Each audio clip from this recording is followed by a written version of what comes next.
Hello, students of Miss McCleskey's class.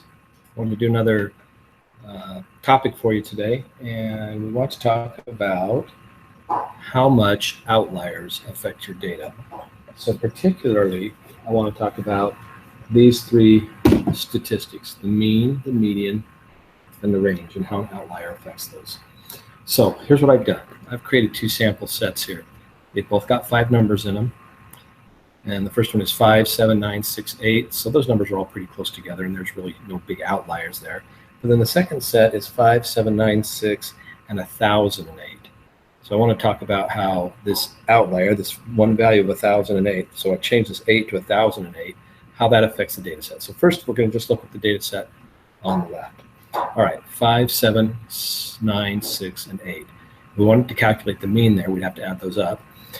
So let's see, 5 and 7, 12, 9 is 21, 6 is 27, and 8 is 35. So I've got a total of 35, and I've got 5 different numbers. So the mean for this left-hand column is 35 divided by 5. That would be 7. On the other hand, for this right-hand column, I've got 5 plus 7 is 12, plus 9 is 21, plus 6 is 27, plus 1,008 is 35 plus 1,000, so it's 1,035. That's the total of those 5 numbers. What's the mean of those 5 numbers? Well, it would be 1,035 divided by 5, which just happens to be 207. So can you see how I changed one number from 8 to 1,008? What a huge difference it made in the mean. The mean over here, like I said, was 7. The mean over here is 207. So it's hugely, hugely different.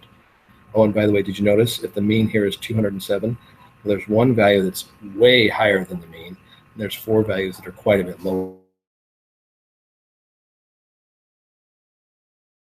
than the mean of a set of numbers. So is there an outlier effect for mean? The answer would be yes. Okay, outlier effect for the mean is yes. Let's talk about the median. Do you remember how to calculate the median? Do you remember what we did yesterday? You take these 5 numbers and you order them from smallest to largest. So let me just do that real quick.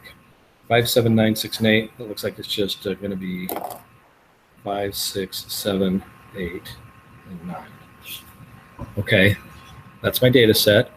I have 5 numbers. That's odd. So the rule is when I have an odd amount of numbers, I take the middle data point, and that's my median once I've sorted them from largest to smallest, from smallest to largest. So 5 data points, my middle one will be the third one. So that means my median over here is going to be 7 on the first data set. Okay, let's do the second data set. Same thing, let's sort it from smallest to largest.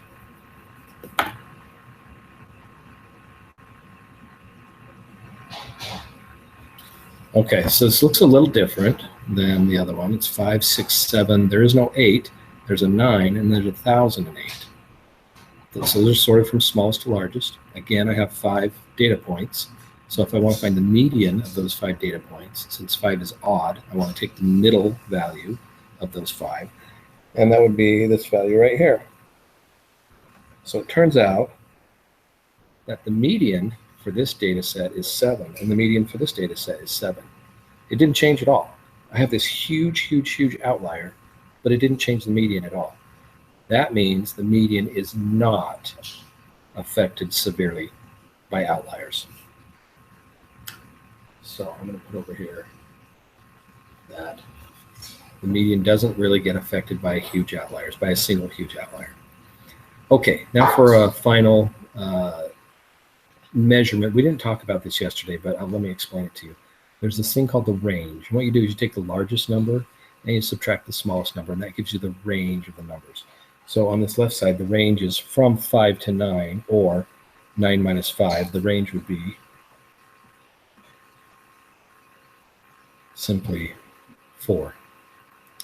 However, on this other column, the range goes from 5 up to 1,008. So 1,008 minus 5 is 1,003.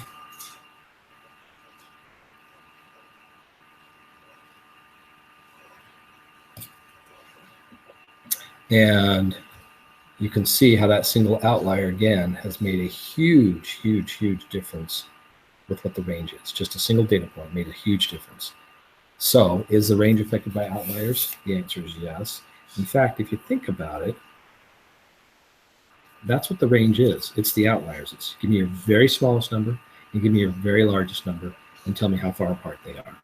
So they're not only are they affected by the outliers, but they're really kind of, by definition, they are what the outliers are. All right, so how does this come into play in your normal life? Well, let's suppose your mom drives you to school every morning, or your dad. Somebody drives you to school every morning. And every day, based on just your experience, you kind of know how long it's going to take you to get to school. Maybe based on where you live, maybe you know if all the lights are green when you hit them and if the traffic's not too bad, maybe it takes 7 minutes to get to school. But if the traffic's bad and you hit those 2 red lights and have to wait for the school bus at that one place where it kind of comes and crosses, maybe it takes you 12 minutes to get to school on those worst days. So if you wrote down how long it took you to drive to school every day for a month, you'd have a bunch of numbers, and maybe your range would be from 7 to 12. So that would say the range of your data set would be 5.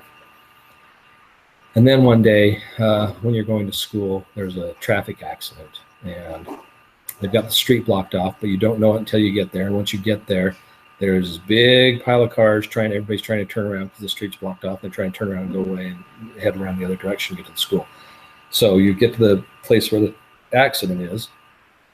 You have to wait there for 3 or 4 minutes because your mom can't even get her car turned around because there's too many other people in the way. Everybody's trying to do the same thing. Finally gets the car turned around, goes drive way out of the way, comes back around the other way, skips past the car wreck and gets to the school. And lo and behold, it took you 21 minutes to get to school that day, and you get a tardy, and you're in trouble with Ms. McCluskey. Then, if you add that to your data set, all of a sudden your range is going to be, I can't remember what the fastest time was. I think I said the fastest time was 6 minutes. Your range is going to be 15 minutes. It takes you somewhere from 6 minutes to 21 minutes to get to school with that single outlier. So even though really it's 6 to 12 minutes, or a range of about, I think I said 7 to 12 minutes, so a range of about 5 minutes, that it usually takes you to get to school. The range with the outlier included is going to be much, much larger because the outlier has a tremendous effect on the range. So that's just a little bit of an idea of what sort of power outliers have in affecting your data set. Okay, I think it's the weekend now, so have a great weekend, and we'll see you next week. Thanks, bye.